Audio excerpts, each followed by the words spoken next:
Greetings, Satorians. My wife, Rebecca, the other day said, let's create a distinction.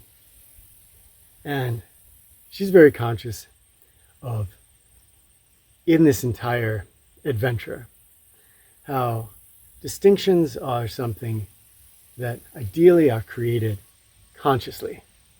Of course, the game is going to give us all kinds of distinctions. And if those operate on autopilot, they own us. But if we create our own distinctions in the world, we can do so consciously, not be fooled by thinking they're real, but use them as tools. So here's what she said. She said, what if we think of everything we do as either an in-game goal or an over-game goal?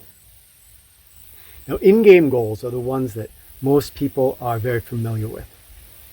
So if a player is a non-participatory character, they're lost in distraction, they're going to wake up in the morning and they're going to think of all the in-game goals that they have to accomplish in this day.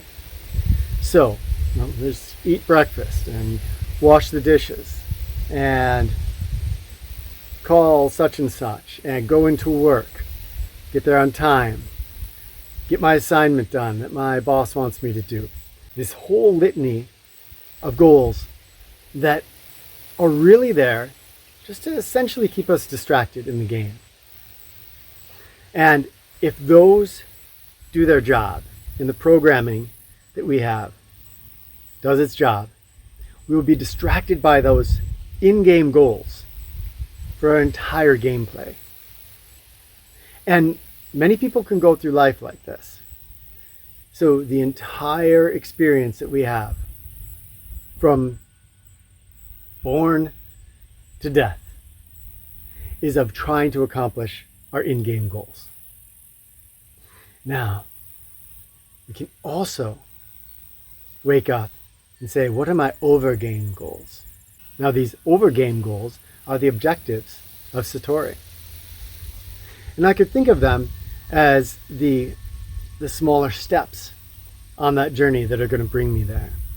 So, being participatory, immersing myself in every moment that I experience, building up my virtues, building up my attributes.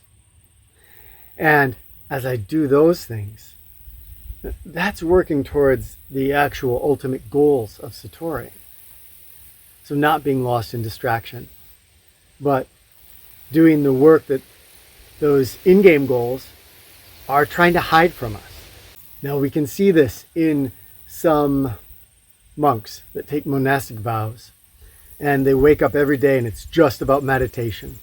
It is just about prayer, whatever their pathway is giving them as the main tools toward their overgame goals. And if you are living in a monastery, you've largely taken your in-game goals and said, you guys can take a hike. I'm not going to worry about paying bills. I'm not going to worry about insurance. I'm not going to worry about a car, all the regular things of life, discarding those to only pay attention to overgame goals. So is that what we're being asked in Satori? Well, of course not, because Satori is different. It says, yes, you could go join a monastery.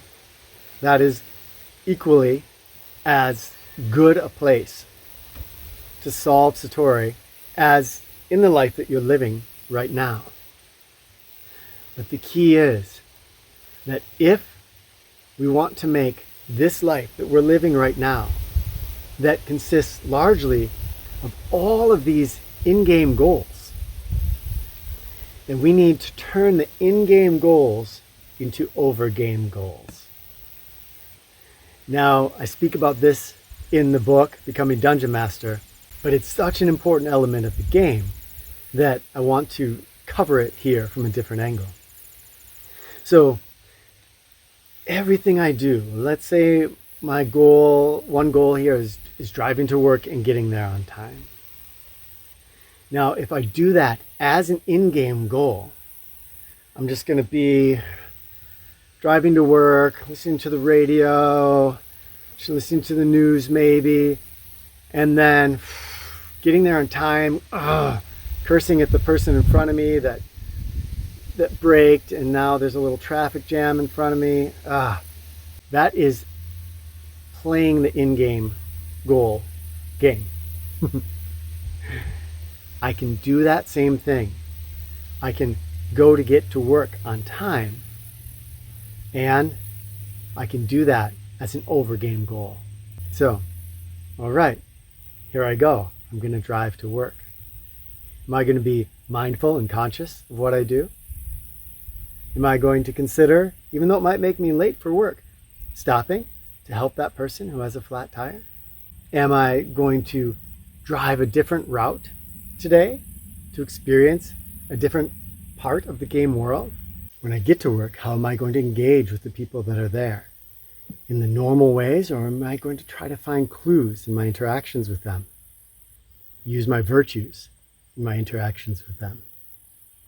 So, what we do in a given day doesn't necessarily have to change, but how we do it is essential.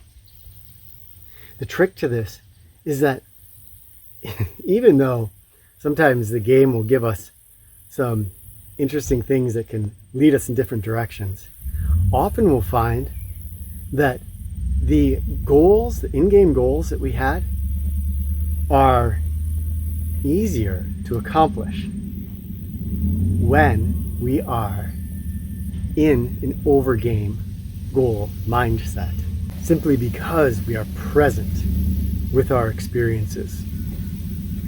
And so we move from chasing after those in-game goals, trying to get them done, which gets us into a doing mindset, often a frustration mindset, and a distraction mindset, into an over-game goal mindset. And when we're in that mindset, we encounter life with curiosity and often a lot more joy. We paradoxically accomplish our in-game goals more effectively, and we obviously get to move towards the ultimate goals of Satori, because our actions are not dwelling in distraction anymore. This is a powerful distinction if you want to bring it into your own gameplay. You can wake up and think, today I'm going to be concerned with over-game goals, and I'm going to notice when I get captured by in-game goals.